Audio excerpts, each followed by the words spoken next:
Hello, Mark Sturdy here with another free extract from our weekly analysis, 7 days ahead of major world markets, looking at currencies, stocks, bonds and commodities across the board in the long, medium and short term.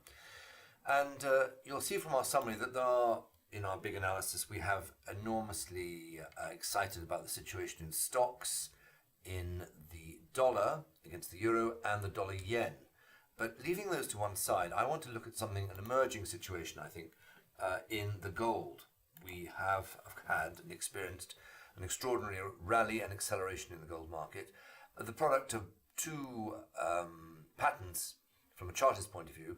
This long-term triangle formed since 2010, which called the market up to about just over 3,000, and then the completion at the same time as this triangle was completed, there was the completion of a head and shoulders continuation pattern which called it up less far.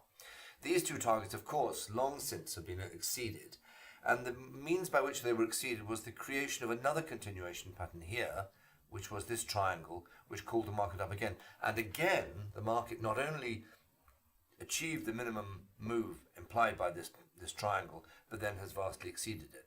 My interest lies now in the situation here. And if we go from the November weekly chart to the day chart, you'll see that at the end of last week, we had the double experience of a breakdown through a prior high, 40.65 that was the support from the prior high in this bull market, a breakdown through that, and at the same time, simultaneously, a breakdown through this diagonal.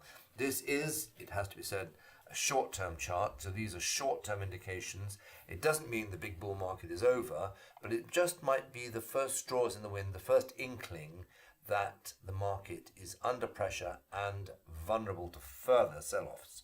Note this big sell-off day here. It isn't a day key reversal, that is a higher high and a higher low. We didn't make a new high, so it doesn't have the satisfaction of being the earliest signal. A near day key reversal, but not quite. This is the breakdown that suggests there may be more selling to come. Thanks very much.